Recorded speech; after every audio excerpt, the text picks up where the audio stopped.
ফেসবুকে সে অনবরত অনেক নীতি কথা, অনেক কিছু যেটা তার স্বভাবের সাথে যায়ই না। রিসেন্ট যে বিষয়টার উৎপত্তি সেটা হচ্ছে আমি কিন্তু হ্যাঁ আমি অনন্য মামুনকে এখন তার বলতে কোনো দ্বিধা নেই, অনন্য মামুনকে উদ্দেশ্য করেই একটা স্ট্যাটাস দিয়েছি যেখানে অনন্য মামুনের নাম ছিল না। তারপরে ওই স্ট্যাটাস দেখে ওর নিচে নিচে অনেকেই জিজ্ঞেস করেছে কে কে, উত্তর এসছে অনেক জায়গায় অনন্য মামুন উত্তর এসছে। এরপরে আমার উইদাউট এনি কনসার্ন হচ্ছে নিউজ হয়েছে, অনেকগুলো নিউজ হয়েছে, আমি জানিও না। আজকের কাগজের একজন আমাকে ফোন করে ইন্টারভিউর জন্য ফোন করে, তখন বলছিল যে অনেকেই তো নিউজ করে ফেলেছে, আপনারা একটা আমি একটা ইন্টারভিউ করতে চাচ্ছি। আমি তো কাউকে ইন্টারভিউ দেই নাই। তো বলে যে আপু এটা তো নিউজ হয়ে গেছে। তখন আমি ওনার কথাও বিশ্বাস করিনি, আমি ভেবেছি যে উনি হয়তো বা আমার থেকে ইন্টারভিউটা নেওয়ার জন্য এগুলো বলছে। পরবর্তী সময় আমি কি করলাম, আমি ওনার সাথে শেয়ার করেছি, বলে যে আসলে ব্যাপারটা কি। বলছি কি আপনি জেনে রেখেছেন ভালো কথা, কিন্তু আপনি এটা নিয়ে নিউজ টিউজ করেন না। আমি বলছি যে ভাই নিউজ টিউজ করেন না কিন্তু প্লিজ। আপনি হঠাৎ করে কেন স্ট্যাটাস দিতে গেলেন? হঠাৎ করে কেন? হ্যাঁ আচ্ছা বিষয়টা বলি ক্লিয়ার করে। কিছুদিন আগে দেশের যে পরিস্থিতিটা ছিল, সত্যি কথা আমি যেই সময়টাতে তার দ্বারা একরকম বলবো যে মানে জুলুমের শিকার হয়েছি সবকিছু মিলিয়ে। আমি আমার পারিশ্রমিক পাইনি, সে আমাকে অপমান অপদস্থ করেছে, নানানভাবে ছোট করে কথা বলেছে, ইন্ডিয়ায় নিয়ে সে আমাকে প্রত্যেক শটে অপমান করেছে। এই জিনিসগুলা ডাবিং এর দিন চরমভাবে অপমান করেছে। এই জিনিসগুলা আমার ভেতরে জমা ছিল এবং এটা আমার তাকে কোনো না কোনো সময় বলতেই হতো। পরবর্তী সময় তাকে আমি দেখি যে একটা মানুষের সাথে মানুষদের তুমি পারিশ্রমিক দিচ্ছ না কাজ করে, তুমি মানুষকে অসম্মান করতেছো আর্টিস্টদেরকে, অথচ তুমি নীতি কথা পোস্ট দিয়ে যাচ্ছ দিনের পর দিন। এটা তো আসলে একটু সহ্যের বাইরে চলে যায়। আপনি এখন বললাম কেন, দেশের পরিস্থিতি তখন আসলে কথা বলার ব্যাপারে ছিল না। এই বিষয়টা একটু ক্লিয়ার করুন। আপনি এই বিষয়গুলো আপনি কতটুকু জানেন যে কার সাথে লবিং করে বা এই বিষয়টা একটু ক্লিয়ার করুন। শুনেন, আমি মানে জনে ওইভাবে তো বলতে পারবো না, বা তাদের নাম নিয়ে তাদেরকে অসম্মান করার এখতিয়ার আমার নাই। কিন্তু তাকে আমি যেটা দেখেছি, যেভাবে সে কাজগুলো মানে সিস্টেমটা তার যেটা, সেটা এক রকমের বাটপাড়ি করেই করে এবং সেখানে দালালি অবশ্যই আছে।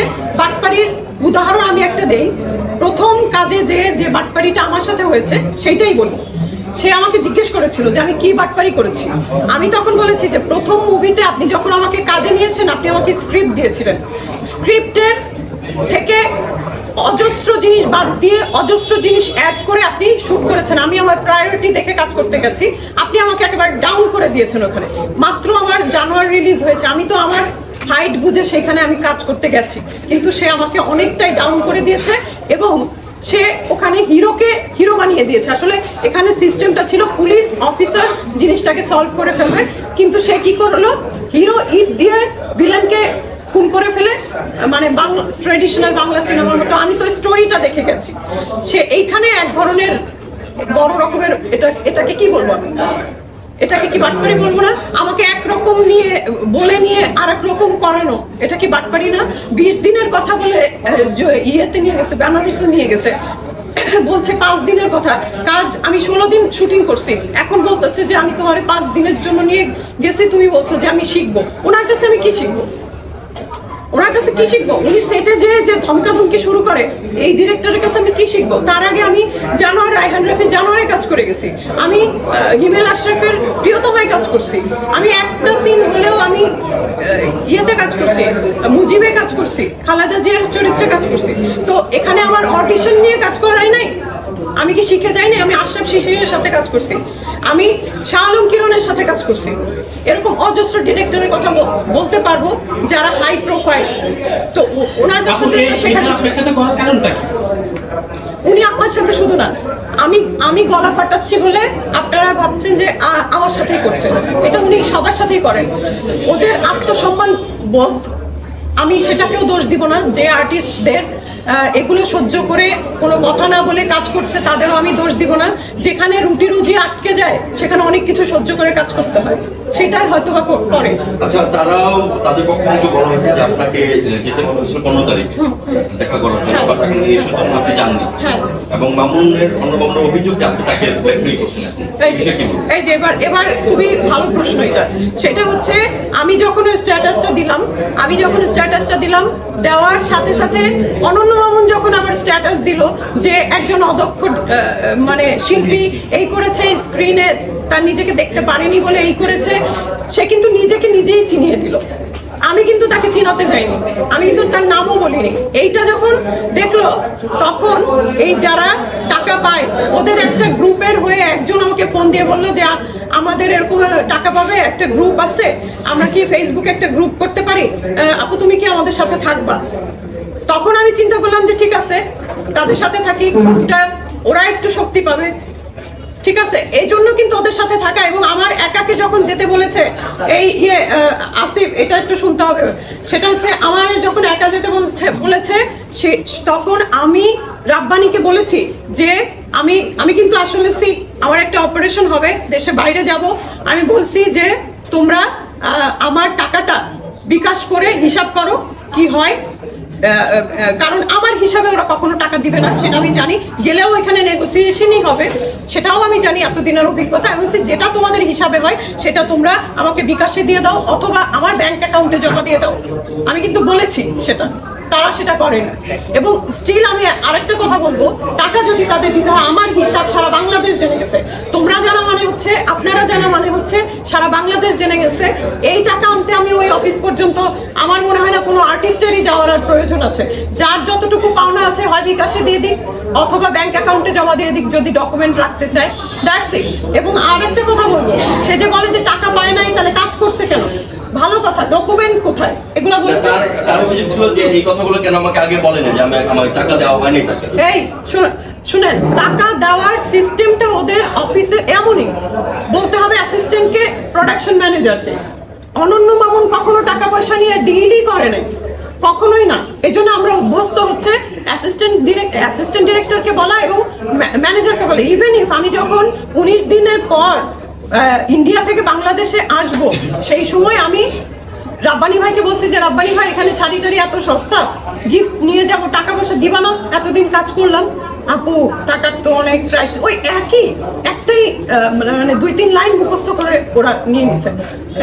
টাকা পয়সা অনেক সমস্যা যাচ্ছে, খুব ক্রাইসিস যাচ্ছে, প্রডিউসার টাকা দিচ্ছে না, তোমরা একটু এরকম করো, ঠিক আছে। এই বলে আমাকে যাওয়ার দিন ইয়াতে বসে কি বলে এয়ারপোর্টে বসে আমাকে কিছু টাকা দিছে এবং ওই দিন আসার সময় কিছু টাকা দিছে, এই 16,000 টাকা আমাকে দিছে। এবং সে যে বলতেছে যে 5 দিনের কথা বলে নিছি, 20 দিনের কথা বলে নিছে। আমি এখানে কাজ করব না, আমার শিডিউল দেবো না, আমি তো জেনে নিছি যে আমার কয়দিন, আমি 20 দিন হিসাব করে রেখে তারপর আরো 2 দিন রেখে তারপর আমি এখানে শিডিউল দিয়ে গেছি। কত টাকা কন্ট্রাক্ট হয়েছিল যে আপনাকে দিবে? হয়ে গেছে যে প্রথম যখন কসাই করতে গেছি সেই সময় আমি 8,000 করে পার ডে নিতাম, ঠিক আছে।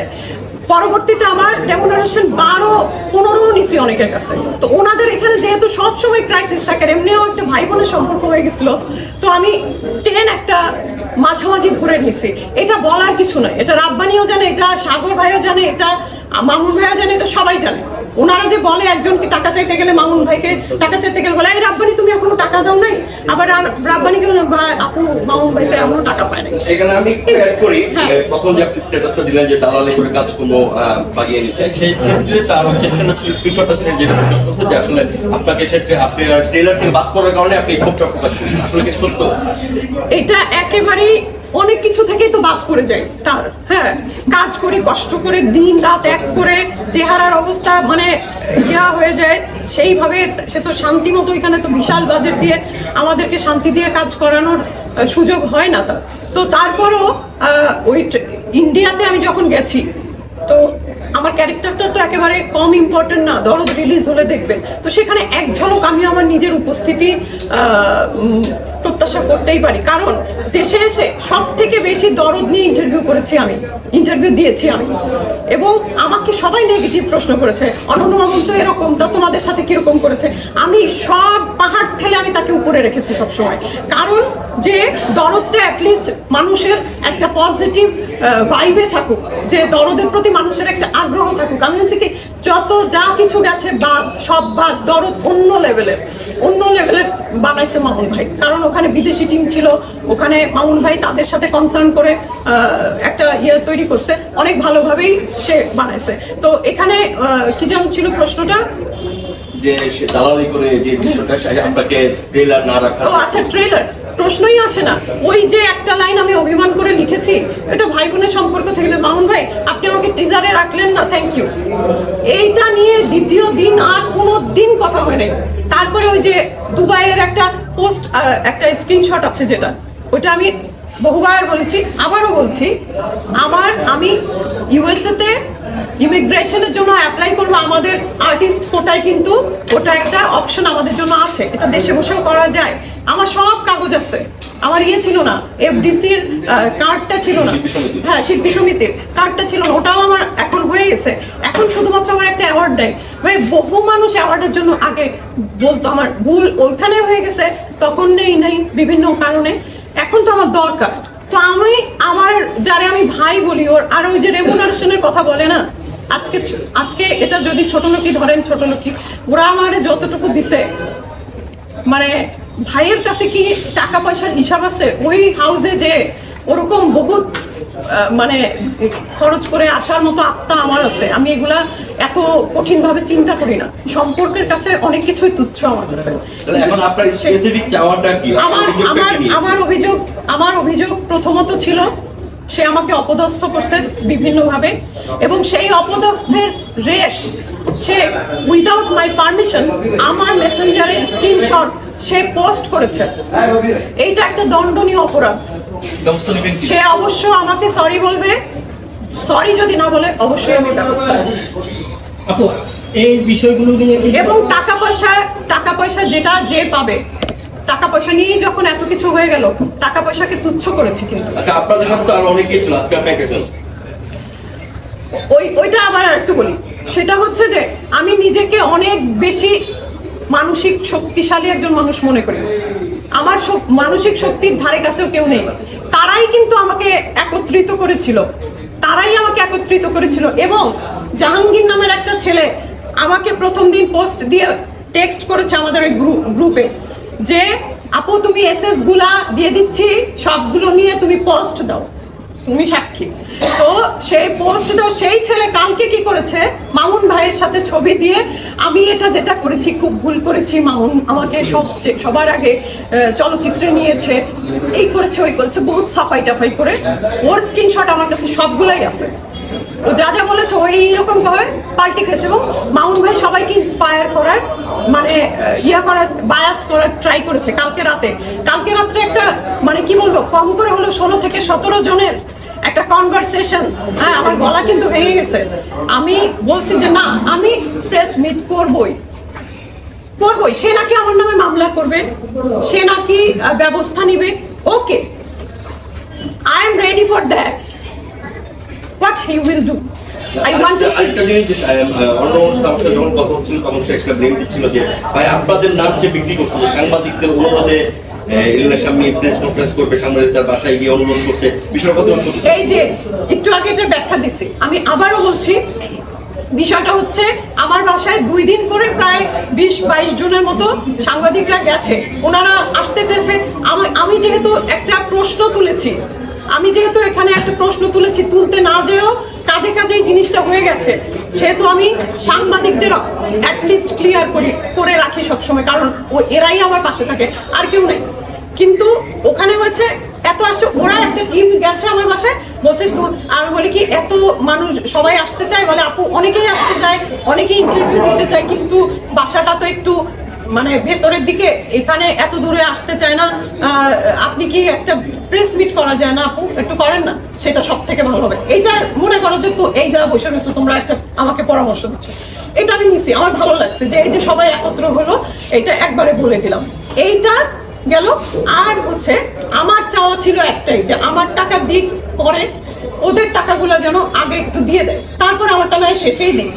ওদের টাকা ওরা বলতে আমাদের একটা গ্রুপ আছে যারা আমাকে নক করেছিল যে আমরা সবাই টাকা পাবো, তারা এখন মানে ব্যাক স্টেপ দিয়েছে। হ্যাঁ, যাই হোক, তো আমি বলি এটা একটু কথাটা শেষ করি যে ওদের টাকাটাই আমি আগে প্রায়োরিটি দিয়েছি সাংবাদিকদের সামনে। তখন আমি বলছি ভাই টাকাগুলো একটু ব্যবস্থা কি করে দেওয়া যায় না, আপনারা একটু ফোন টোন করে কোনো ভাবে, বলে কি আপনি চিন্তা করেন না, ব্যবস্থা হবে।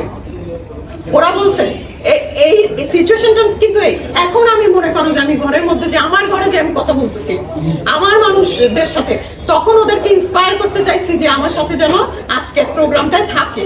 সেই জন্য বলছি এই সাংবাদিকরা বলছে ওদের অনুরোধে একটা প্রেস মিট করতেছি, ওরা তো আমার সাথে আছে, আর হচ্ছে যে তোমাদের টাকা পয়সা ওরা জোগাড় করে করে দিবে, কালেক্ট করে দিবে, জাস্ট এই। আচ্ছা, লাস্ট প্রশ্ন সেটা হচ্ছে যে অনন্য সম্পর্কে আপনি টাকা মানে অনেক অভিযোগ করেন, আর কোনো অভিযোগ আছে কিনা আপনার? অনন্য আমনের সম্পর্কে আমার আর কোনো অভিযোগ নাই, শুধু একটা কথা বলার আছে, সেটা হচ্ছে মানুষের ব্যক্তিগত জীবন এবং প্রফেশনাল লাইফ কখনো এক করা উচিত না। আমাদের অনেক আর্টিস্ট এই জিনিসগুলো একত্র করে ঝামেলায় পড়ে গেছে, ক্যারিয়ার ধ্বংস হয়ে গেছে। এতদিনের যত যাই বলি না কেন, যে আর্টিস্টই আমি হই না কেন, ক্যারেক্টার আর্টিস্ট, আমি কখনো আমার পার্সোনাল লাইফকে প্রফেশনাল লাইফের সাথে মিলাই না। মামুন ভাইয়ের সাথে আমার একটা ব্যক্তিগত, ওনার পারিবারিক সম্পর্কের মতো একটা সম্পর্ক ছিল। ওনার অনেক ব্যক্তিগত অনেক কিছু আছে যে বিষয়গুলো নিজে দায়িত্ব নিয়ে সলভ করার চেষ্টা করেছি, কোনো কিছুর তোয়াক্কা করিনি। উনি মন্দ না ভালো অন্ধের মতো, ওনার উপরে একটা ফেথ ছিল, একটা ভরসা ছিল, একটা ভালোবাসা ছিল ভাইয়ের মতো। আমার একটাই ভাই, উনি হচ্ছে আইইউটির প্রফেসর ডক্টর তসলিম রেজা। তো ওনাকে যেরকম ভাবি আমি মামুন ভাইকেও সেরকমই ভেবেছি, কিন্তু রক্তের জিনিসের সাথে আসলে কোনোটার তুলনা হয় না। আমার আপন যদি রক্তের ভাই হয়তো মামুন ভাইরা আমি সেকেন্ড দিন বলতাম যে আপনি আজকে এই আর্টিস্টের টাকা দেন না কেন, এক্ষুনি দেন, ওই আর্টিস্টের কেন দেন, ওর সাথে এমন করতেছেন কেন, আপনি এই মিথ্যাচার করতেছেন কেন ওর সাথে, এইটা আমি দাবি নিয়ে বলতে পারতাম। যেহেতু সে আমার এক মায়ের পেটের না, এই জন্য ওইভাবে বলার কোনো সুযোগ নেই। আরেকটা কথা বলার আছে, সে আমার টাকাগুলো যখনই দিবে আমি তো বলে দিছি যে আমাকে বিকাশে অথবা হচ্ছে যে অ্যাকাউন্ট নাম্বারে দিয়ে দিবে, এবং আমার স্ক্রিনশটগুলো আমার পারমিশন ছাড়া সে যে পোস্ট করেছে, এটা একটা দণ্ডনীয় অপরাধ করেছে। আমি যাদেরগুলো পোস্ট করেছি আমি তাদের পারমিশন নিয়ে করেছি, তাদের সেই প্রমাণ আমার কাছে আছে, তারা বলেছে বলেই আমি পোস্ট করেছি। এবং যেহেতু মামুন ভাই বলেছে যে ও কিসের টাকা পাবে, ওর কাছে কোনো ডকুমেন্ট আছে, আমার কাছে যেহেতু কোনো ডকুমেন্ট নাই, কোনো ডিট নাই, তাদের কাছে কেন নাই?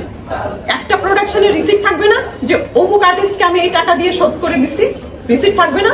একটা প্রোডাকশন হাউসে তো সবারই থাকে রিসিপ্ট। আমিও টাকা নিলে আমারও কাছেও থাকবে সেই রিসিপ্টের একটা অংশ তাদের কাছেও থাকবে যে ওই আর্টিস্টকে টাকা শোধ করে দিছি। ওই দেখাক তো না যে সব আর্টিস্টের টাকা শোধ হয়ে গেছে, দেখাক। আমি সেই ডকুমেন্ট যেহেতু নাই, যেতটুকু ডকুমেন্ট আছে সে ততটুকু তো আমি শো করব, এবং তাদের পারমিশন নিয়েই আমি সেগুলো পোস্ট করেছি। 2 জন অবজেকশন জানিয়েছে, তাদেরটা ওখান থেকে ডিলিট করে দিয়েছি। সে আমার পারমিশন ছাড়া আমার এটা করে, এটা দণ্ডনীয় অপরাধ। ঠিক আছে?